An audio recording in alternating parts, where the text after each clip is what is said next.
Saysay sa labing init nga tahuling takna sa tanang dapit sa tong kapupudan. Balita karon. Basta may buntag, labing labas ng mga balita ang balita karon. Patay o sa kalalaki na lubos. Anamana sa barangay poblasyon, lungsod sa Asturias. Tuma sa investigasyon, ang biktima o sa ka-alias Mark, 45 anyos, minyo, taga-sitio, Aya, barangay poblasyon, sa mga lungsod. Patod pas kabanay sa mga biktima, milakaw kini pasado alas 11 niya tumingin gabi kay mamana. Sa mga lugar, apan wa na kini mauli. Napalga na lang sa sunadlaw nga wa na ikinabuhi. Naglutaw-lutaw sa kadagatan. Dugang pa nga ang maong biktima doon na sa gihambin nga balatian, sama sa hypertension o uban pa. Posibleng mao kini hinungdan ngano nga kini nalumos. Sa pagkaroon padayon pang investigasyon sa mga insidente kung wa by foul play ang maong kamatayon. Balita karon. Naangol usa ka lalaki nga miuwang sa panaglali sa iyang mga silingan. Idunggaban dito sa sitio Tangalingan, Tagangilan, Barangay Mulaw, lungsod sa Compostela. Matud pa nga pasado alas 12:15 sa tungang gabi nitong miaging adlaw, ang suspek usa ka alias Luloy hingkod ang paidaron minyo nagpuyos mong lugar. Dunay init nga pakiglalis sa iyang silingan. Ang biktima usa ka alias Marlon minyo lumulupyos mong lugar, miiwang sa duha ka silingan nga naglalis. Pagkalit lang ang suspek nga mikuhag kitchen knife, idunggab ang biktima sa iyang tiyan. Doon kini duha ka mga saksi nga pulos silingan ra usab. Talinggida ang biktima sa tambalanan. Apan ang suspek dali sab kini nga misibat. Hinoon, voluntaryong misurrender ang suspek sa kapulisan pagkasunod adlaw. Sa pagkakaron, nabalhog na kini sa prisuhan. Upasaka na kini kaso nga frustrated murder kining maong dinakpan. Balita karon. Toms Super Dismay Padilla sa Dumas. Top most wanted person o kauban ini patay ni Misukols Police. Diyang panakpo na unta. Ano yung report? Super Decimay, Padilla Decimay, go ahead. Super Radio. Niresulta sa engkwentro ang pagpatuman sa warrant of arrest sa kapulisan sa Tagbilaran City Police Station Bohol Police Provincial Office Batok sa top to most wanted person provincial level di sa Porok 3 sa Upper Kandait Barangay Dampas Tagbilaran City Provincia sa Bohol alas 3 ganihang kadlaw na kinihuman nga ang kaning akusado nga si alias Ray o ni alias Unduloy pod 40 anyos na po sa sitio Kandait Barangay Dampas sa Bilaran City ingon ang kauban ni nga si alias Francis hingko na panigon og nagpuyo sa Bilaran City ni sukol sa kapulisan ng ilang gipatuman ang warrant of arrest batok kang alias Unduloy sa kasong murder frustrated murder nga diin si Honorable Judge Josephus Adel Baterna, presiding judge RTC branch 49 ang nag-issue sa maong warrant of arrest.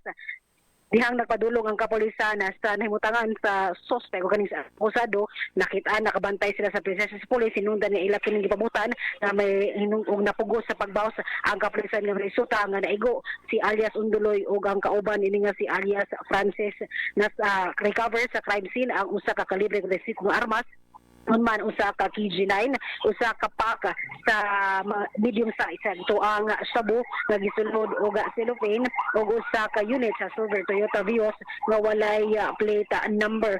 Human sa insidente ang kapulisan sa Tagbilaran City Police Station itawag sa CDRR o ambulance alang sa medical attention sa mga suspect apan wa na kini pulso o gadihang gidala dito sa Tambalanan nakabsan yun sa kinabuhi ang maong mga akusado ug ang kauban niini ang Bohol Provincial Forensic Unit ni proseso usab sa lugar. Chris Desme Padilla sa Super Radio DYWS, dapat totoo. Ang Gabriel Bunhok sa Super Radio. Super Radio. Ang kapulisan sa Talisay, pasaka ng kaso. Pato sa doon ka grupos, mga lalaki ng sinumbagay, humaspista. Ano yung report? Super Gabriel Bunhok, Super Gab, pasok! Super Radio. Gipasakanaw kasong alarm skandal sa kapulisan sa Dakbayan sa Talisay kaupat ka mga lalaki nga nagkarambula human sa kapistahan sa Dakbayan sa Talisay kanoy gipahibaw ni Police Lieutenant Colonel Mayla Maramag Hepes Kapulisan sa Talisay. Una niini ang lamok-lamok sa duha ka habig na kahimog kasamok diin daghan ang mga taong namista sa Talisay. Gani ilang sinukmagay nag-viral sa social media tungod kay nakakuha man kini o adunay nakakuha sa video ini. Ang kapulisan sa Talisay ni himos pakisusi hangtod gani pati mawang upat upat ka mga lalaki sa buhatan sa kapolisan. Ilang giangkon nga pulos na sila mga hubog. Inungdan nga nahimo nila ang pagsinumbagay. Nag-abot ang duha ka grupo sa buhatan sa kapolisan og sila nagpinasayloay og nihimo og public apology. Pero bisan pa man kidayunan sa pagpasaka og kaso sa kapolisan ang duha ka habig aron di nagmagsilbing leksyon og magsilbi kining leksyon og dili kini sundon sa uban nga maghimo pa og kasamok sa syudad sa Talisay. Kini si Super Gabriel Bonhoc sa GMA Super Radio DYWS dapat totoo. Balita karon. Ang Super Guam Logronyo sa Super Radio. Usa ka judge namatay. Kaya motorsiklong gisakyan na bangga sa laing motor. Ang report, Super Guam Logroño. Super Guam, go ahead. Super Radio.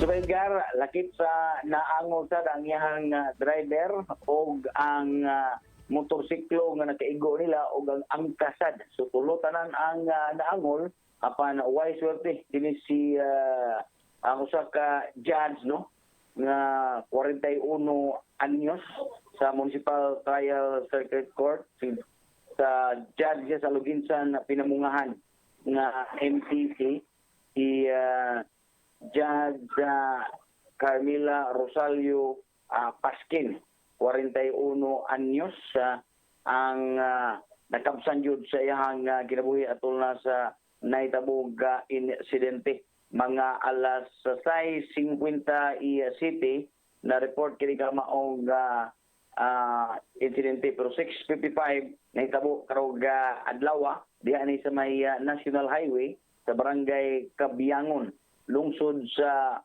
Pinamungahan. Si Judge Paskin nagsakay ni sa Honda EDV. Ang crash ni siya unya gimaniho ni ang driver nga 48 anyos nga si Eric Ladsarate. Minyo ni siya court processor sa MCTC Aluginsan na Pinamungahan. Padung sila dito na sa proper sa lungsod sa Pinamungahan sakay sa motorsiklo. Samtang gikadungan sa dinilang laing nga motorsiklo nga gimaniho ni usa ka Mark James Kabiling, 19 anyos, taga Barangay Tahaw, lungsod sa Pinamungahan. Injured ni o ang iyang angkas nga si Ronalyn Anas, 39 anyos sa Laga. Gusto pa ilain pang na-injure pa yun ay kining usa din no nga si Tili Lahay, 40 City anyos nga pulusan ni sila taga Tahaw. Malipatan ni usa sa Edgar. Nagdunga ni sila paingon sa proper sa lungsod sa Pinamungahan apan wala gamha ni swerve ning motorsiklo ning gimaniho ni Mark James Kabiling dito na sa left side nga bahin sa karsada hirungdan nga naigo niya ang motorsiklo nga gisakyan ni Judge Carmela Rosario Paskin. Gumikan sa kakusog sa impact nalimbuan ang duha ka motorsiklo sila nga mga angkas usab nag-angkon og grabing kadaot sa ilahang kalawasan. Why swerte si Judge Paskin kay dead on arrival madto na sa Tambalanan. Samtang ang driver sa ka motorsiklo gilang ubang mga angkas ang nadaot sa Tambalanan. Ang driver sa laing motorsiklo nga mo'y nakaigo nila samtangan karong nga gitanggong diha sa Pinamungahan na police station samtang giandam pa aga tukmang kaso batok nini. Watay kakuha og side sa investigador usaba sa Panelgarno sa uban pag mga nakasaksi nini gumikan kay gusto sa ilahang hiping nga maoya mutubag kabahin ni nga maong insidente nanawag ta dito nagatubag na to si Police Senior Master Sergeant Roy Manggilimutan ang ilang DSO officer ipadayag nga doon na pay meeting sa office sa mayor ang ilahang hepe maoray mo tubag sa tanang mga pangutana kabahin sa maong insidente sayo karong nga buntag diha sa lungsod sa Pinamungahan Super Edgar. Ikan diri sa gawas kini si Guam Logronyo sa GMA DYW Super Radio dapat to. Ang bang. Alang mahal sa Super Radio. Lugar report gawas DBMF. Nakadawat og CBC machine kan sa Biyaya Animal Care. Report Super Alan. Bahay Super Alan, pasok. Super Radio. Nakadawat Gibuhat ang anak bayan sa bubuhatan sa DBMF din mismo sa syudad ug CBC machine gikan mismo sa biyaya animal care gumikan sa matud pa mayong pag-implementar sa gamana sa anak bayan so isip most outstanding animal welfare implementor din mismo sa nasod ang naisgutan nga prize matud ba na dawat kini sa Cebu City Government pinagi ni Dr. Alice Utlang gipasabot ang naisgutan nga CBC machine daw kini gamit alang mismo kuno nga may mga masakit nga mga hayupan di na ato kini abot mismo silang tag sa mga batan din magamit kini alang mismo sa gipatuman nga clinic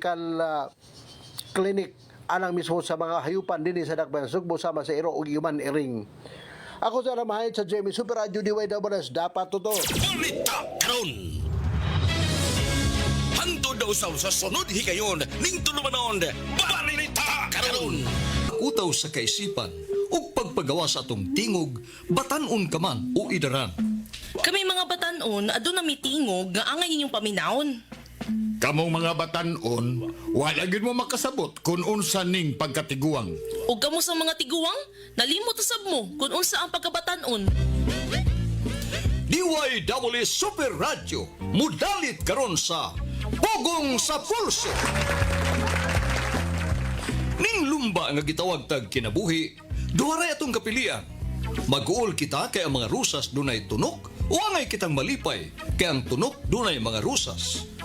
Ano karon ang pag-asoy sa lain-laing sugilanon luyos sa mga panghitabo gikan sa paglantaw sa mga batanon o sa katiguangan. Ang problema namong mga batanon, mao nga paspas kayo ang dagan sa adlaw ug dugay kaayo matapos ang tuig uy. Para sa namo mga tiguang, paspasad kay mga tuig ug dugay kay matapos ang usa ka adlaw. Sunda kining tulumanon. Pugong sa Pulso. Dinhi sa DYWS Super Radio.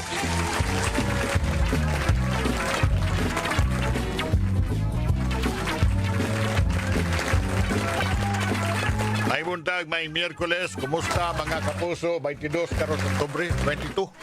Good morning, Baby Yui. Yes, good morning to the Ed. Sa itong engineer din ni Baby Julius Malina o Baby Jones Kevin Galagar. Welcome sa atong mga tigpaminaw, mga kapuso nagsunod sa Pugong sa Pulso. Importante itong inisgutan o buntaga. Mag-isgutan mahitungod ang trust. Kaya ito pagsalig. Pagsalig, Labi na natong mga tao nga sa itong gobyerno. Kay ato sa adlaw, ang presidente nihatag mga pasidungog sa kuan. Mga tao nga para niya angay bitaw nga pasidunggan, angay nga dalaygon. Kuan ni gumikan dunay sa kabangko dito sa kauluhan nga nihatag og pasidungog sa 10 outstanding Filipinos. 40 na nila nga tuig nga kada tuig doon nagitagaan nga matawag nga outstanding. Umato nga sa maong pakipulong ang presidente niingon nga kani example ni mga tawhana nga ang mga tao nato kita mga Pinoy nisalig pagyud sa gobyerno makapasalig ta nga kasaligan gihapon labi na ang iyang administrasyon bisan pa man ining matod pa niya mga past wrongdoings apan ang proseso is hard and even painful kay di man to ma-deny bibiyuy nga karon ang mga tao dakuan man ang termino aton na murag nagkaguliyang ta gumikan sa kasuko ug nagpaabot ang unsay mahitabo kuno galing mapacify batas gobyerno ani atong pagkawa makontento sa palakaw tungod sa grabing korupsyon. Ubaw na nga if you talk about trust yan nga pagsabot sa pagsalig mao nga kanang ang imong kaisig kaingon makaangkon bakas pagsalig sa imong isig kaingon. Di lang tingin sa imong pamilya, na imong mga amigo, associates, di ba? And specifically sa itong hinisgutan karon kita mismong mga taon ni salig pa sa gobyerno. Taliwa ning daghan kayong mga palusot, labi na sa social media. Di ka kaihap. Ako tanaw, bibibi, maglihibog ang gobyerno asa magsugod pag-imbestigar. Na may investigasyon na ng ICI, na investigasyon na ng ombudsman o guban pa. Libog, limang tanang departamento doon ay question. Di lang DPWH. O guban pa. So pagkutana rin mundaga, BBU Pulsuhin ninyo mga kapuso unsaon pagpahiuli sa pagsalig sa katawhan sa atong gobyerno. And talking about pagsalig, may tingali nga maminaw tag usa ka anecdote.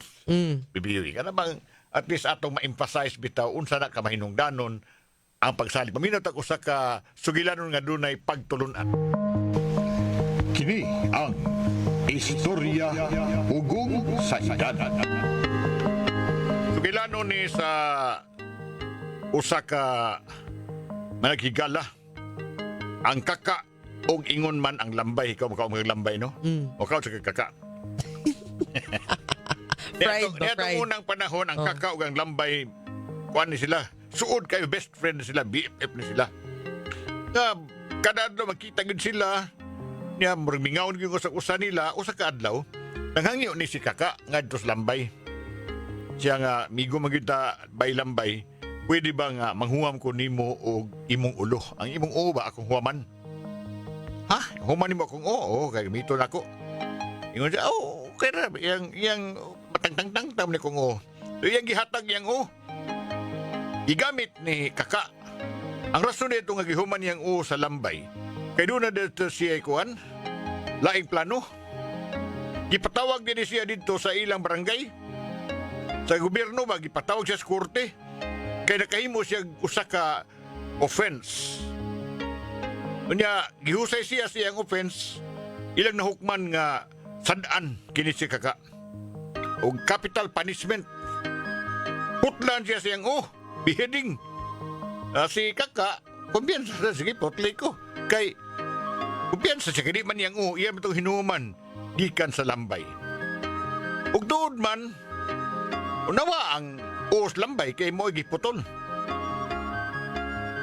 Milabay mga adlaw, ang lambay sige huwat no sa ambalik to amigo na magpakita si kaka. Aron ni uli ang iyang nga gihuman ni kaka.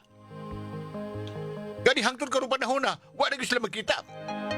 Kay pwede namang likay-likay ni kaka nga magkitaan pa siyang lambay. Ang Ginoo, ang bathala, giduol nga to ni lambay. Tana siya sa iyang bathala nga. Bathala, sabi ni tabo na ako, nga naman wa naman ko'y igamit, mas kakawa naman balik na ko diri. Ug niingon ang bathala nga kabala ka lambay, naluoy ko sa nimot na tabo nimo, tagaan tikag paagi aron nga kadabitong mapahiuli ang sinawa nimo.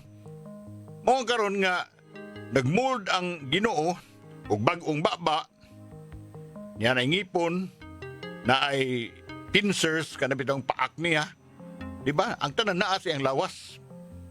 Gibutang gikarga siya ana wa makio dihan na ibutang. Sumaw ni nahitabo hangtod karon wa na gyud magkita. Kay wa na magpakita ang kaka. Ang moral sa sugilanon mao ni kining pagsalig aduna gayoy presyo. Ug ang presyo sa pagsalig is very expensive. Bisan pa man katingali kanang unsaon nimo sa pagtimbang-timbang. Ug kanang alang sa mga tao na makakuha pagtulon nini nga bisan patingali unsa ka kamaluluyon, unsa ka masinabuton, ay kalimot, trust is earned and not given. Meaning, kinahanglan makapakita una ka og pruiba nga angay ka nga kasaligan. Dili kay yanuhon na pagsulti nga gisalig ko nimo. Actually mo na atong i-background sa atong pangutana rong buntaga BBUE kung kita ni salig pabatas gobyerno. Nga sa pagkaroon ang gobyerno, parte naghugawa. Bisag asa, lokal nga gobyerno, national nga gobyerno, DPWH o ubang mga buhatan. Arikas mga barangay uban pa. Daghan kay question ang mga tao nga ang nadlukan gani nako BBUE, ang mga tao murag mudawat na lang ba? Basta gobyerno gani hugaw gyud, gobyerno gani kawat gyud. Murag dawa na gilang pagsalig na dead og hope ba nga ma-change pag gani kay murag mo sa basta kwa inaana gyud na. O makasagaran lang itubag na dadeed. Inaana na gyud na. Normal na, normal. Oh. Doon sa may pangi nga mabalik na to. Ano yung pangutana BBUE? Unsa ang papahiuli sa pagsalig sa katawhan sa atong gobyerno? Be tawag-tawag or comment. Comment mo, like, follow, share sa tong Facebook page DYSS Super Radio GMA. O ka na, magpasabot na nga, nagtinghuwa patang musalig. Naman, awa man sa timahimok. No choice man mga tao sa man. Kaya magtinghuwa yung ka nga musalig, o taka mas kasaligan pa ang gobyerno karon. Kaya kung nagtuo ba nga di sa 100% yun nga di kasaligan ng gobyerno. Naalay mga di kasaligan nga wa makurihiin nila ba? Ang mga tarong des gobyerno na pakyas pagkurihir or nahadlok mo korehir, nahadlok mo silot aning mga tao. Nabot unsay nahuna ni mga tao nagtuo sila nga ilang negosyo ning gobyerno. Ilang ilang business sa ilang pamilya ng gobyerno. Magkapil mo din sa pugong sa Numbers sa DepEd. Ari mo sa text sa 0917-144-4867 or maka-chat mo. Ari, magsud nila sa chat day. DYSS space super space radio space GMA. Or ari mo sa atong landline 233-8647. Oras, alas Sa pulso, dinhi sa DYWS Super Radio. Oras, alas 11:17 na. Atong pa ni Bob. Pag-charter change na lang tas kanugan. Pagkutanan na to, ha? Yon sa diha ang kwento di Edbex. Ang Ang kamera. Makapahuli pa ba sa unsa pagpaagi? Papahiuli sa pagsalig sa katauhan sa gobyerno da DepEd. Datay caller or kaning MOS una? Caller sa una. Okay. Hello. Hello. Morning, hello. Morning, sir. Kaning, we have good government. But our leaders are very bad, corruption. Diba? So this is in conflict with the constitutional provision that public office is public trust. Pero at the end, gibetrayed ta nila ba? Gitrayduran ta nila. Imbes tabangan ta, giduotahan to sa kapobre, sila na heruhay. And that is not considered public service. They are only serving themselves. So according to the Bible, to have this kuanunta, if they are Bible God concerned, in our reference sa Romans, in Matthew 6:33, ningon diri nga, put God first in your heart, and God will do the later. Diba? Unya, another Romans 6:23, the wages of sin is ultimately death will come to you. Salamat, sir. Thank you. Thank you, sir. With Bible verses, kita ta DepEd, ha? Morning sa Tina, katang-katang. Para na ko lisod na mabalik ang trust kay nagtahanap ang investigasyon. Yan na. At isulti sa uban na ito mga kapuso, Baby Yui. Ara na DepEd kay ni Jones. Politiko. Maayong buntag, dadiin. Go ahead, go ahead. Atong kining paminaw ang mga opinyon sa atong mga kapusong tigpaminaw. Ano kung pagsalig sa katawan sa atong gobyerno no kay magtinaro sila silang trabaho, simple ra kayo. Di sila mangurakot and at the same time magtaro lang din silang trabaho gyud kay syempre igibay ba sila sa katawhan kay syempre ang tax may gibasihan ba kanara. Dili na siya mabalik ang salig once the damage has been done. Pero gawas kung naay mabuhat ang gobyerno nga kanang may pakita nila nga kanang nag-usab na sila, di na siguro mabalik ang pagsalig sa mga tao. Sa ko alang kana mobalik ang mga salig sa mga tao kung tarungon ang mga cabinet members po dili sila mag-istorya ipakita gyud nila sa akin. Kay karon man gud puro na ang mga false promises kay panghatag. Kung mag-usab ng presidente, dira na masalig tingaling tao sa gobyerno. Pero depende. Para na ko mabalik ang pagsalig sa mga tao sa gobyerno, pinakauna na kay ang transparency. Kay diha man gud magkuan ang tao magbase kung tinuod ba jud asa pa dong ang kwarta samot na karon sa issue. Then kung kuansan maminaw sad sila sa katawhan unsay mga ilahang mga reklamo. Okay, mo to lang mga tubag da DepEd. Thank you mga kapuso. Salamat kay nila niya. Ben Gams, Dina Gams. Si Chika des Facebook Good morning, page. sir, Bibi Yui. Di na gyud kasaligan kay poros man na sila man nagkauban. Tapos nagbabalik sila Ginoo. E karon ni makausap sa naong sa taong makasasala. Salamat. Ay, das Ginoo di ay. Oras alas 11:22. Sa Double S, David Gutierrez sa Double S. Panghuna-huna! Panghuna-huna! Panghuna-huna! Unsa may kahulugan ang termino nga in English nga outrage.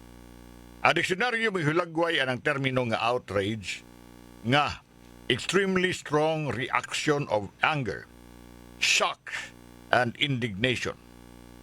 Reaksyon sa kasuko, kakugang ug kahimangod ug kayugot. Mao ka gisulti sa survey sa Okta karong bago.